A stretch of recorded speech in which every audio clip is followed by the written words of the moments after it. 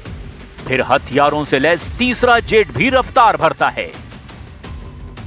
चौथा जेट भी 300 फीट लंबे रनवे से उड़ान भरता है।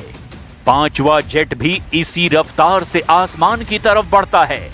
छठे जेट की स्पीड और भी तेज है। इसका टारगेट भी ईरान है। फिर करीब से 7वें सुपर हॉर्नेट का टेक ऑफ। 8वां जेट भी इसी अंदाज में ऑपरेशन शुरू करता है। 9वें और 10वें जेट का वीडियो सामने से रिकॉर्ड किया जाता है। ये समंदर में ऐसा ऑपरेशन है जिसमें अमेरिका को महारत हासिल है। ऐसे सुपर कैरियर्स के साथ वो वियतनाम से लेकर इराक और अफगानिस्तान के बाद अब ईरान को मिट्टी में मिलाने के लिए तैयार है। पर सवाल ये है कि क्या वो इसमें कामयाब होगा या फिर अमेरिका एक बड़े ट्रैप में फंस चुका है।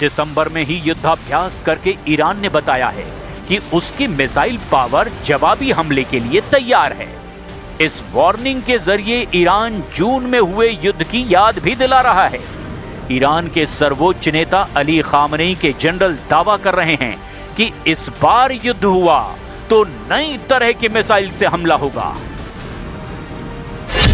ऐसी मिसाइल जिसकी रेंज ज्यादा होगी ताकि वो दुश्मनों को लंबी दूरी तक तबाह कर पाए, जिसका पेलोड यानी वॉरहेड ज्यादा बड़ा और हाहाकार मचाने वाला होगा, जो स्टेल्थ होगी यानी उसको ट्रैक और इंटरसेप्ट करना यानी उसे मार गिराना भी मुश्किल होगा।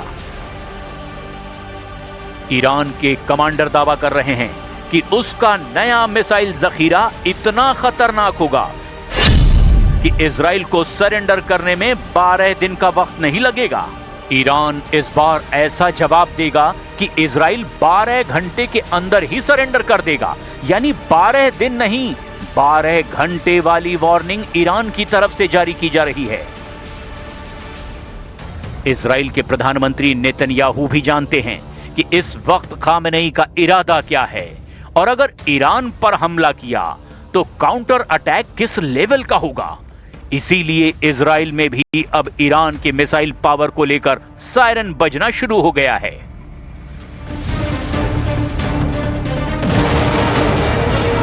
इजराइल की सेना ने ईरान की मिसाइल पावर को लेकर बहुत बड़ा दावा किया है।